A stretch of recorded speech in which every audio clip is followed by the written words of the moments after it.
Hello, and welcome to the Dialogue on Dialogue podcast. In 1956, Earl Nightingale recorded The Strangest Secret, launching a new era in self-improvement.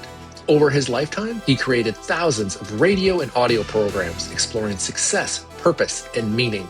This project is my personal reflection on those ideas, what they meant then, and how they apply now, as I work to put them into practice and invite you to come along for the ride.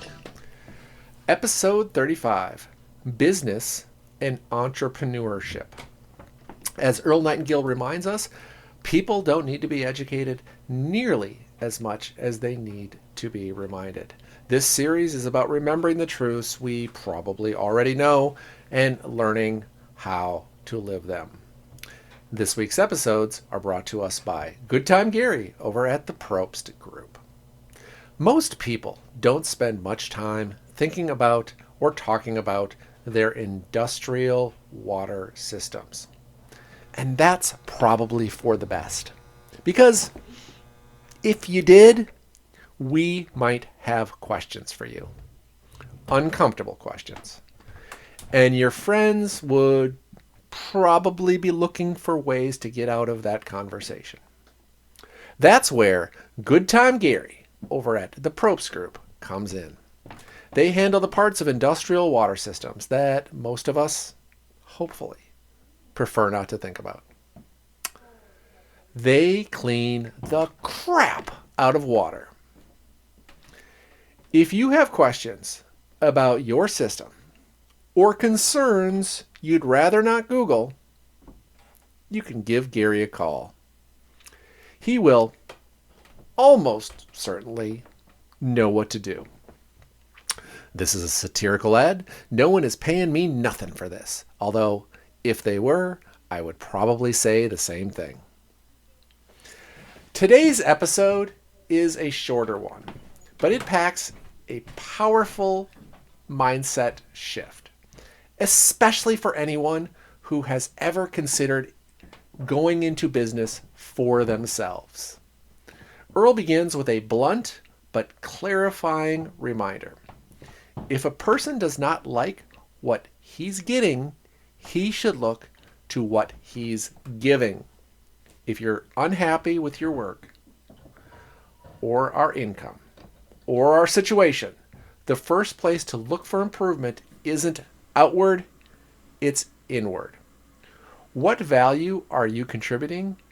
What problems are you solving? What effort are you actually putting in?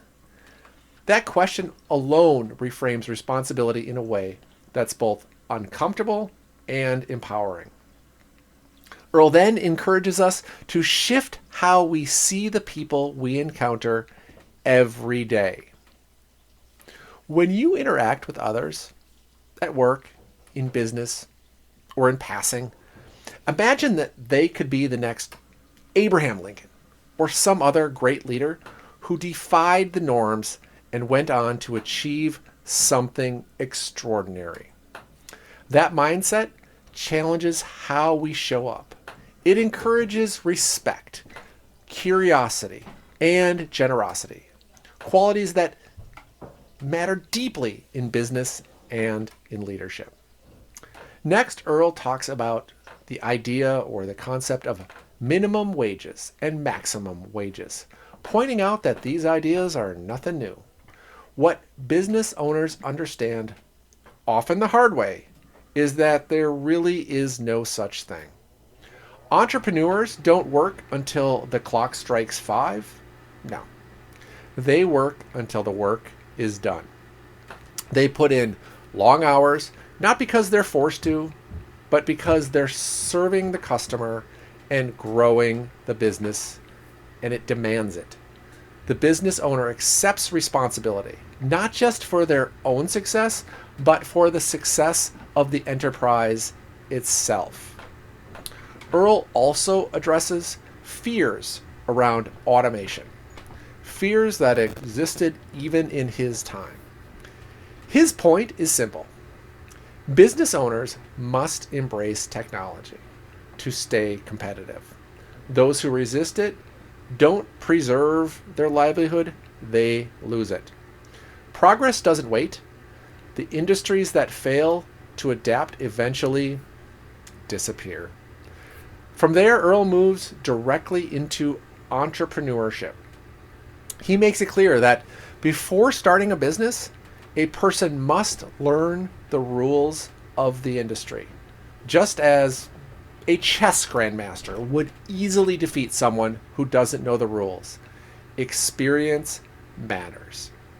Earl outlines two key qualities of entrepreneurial success. The first, expertise. You need to understand the field that you're working in deeply. If you don't, work in it for several years before starting your own business. And second, enjoyment. You must genuinely enjoy the work because enjoyment is what sustains you through the long hours, the uncertainty, and the setbacks. Entrepreneurs are often people who are simply not wired to work for someone else forever. They tend to be restless. They risk takers and a strong sense of direction and a willingness to bet on themselves. So, until next time, remember, the answers are older than we are and just as relevant today.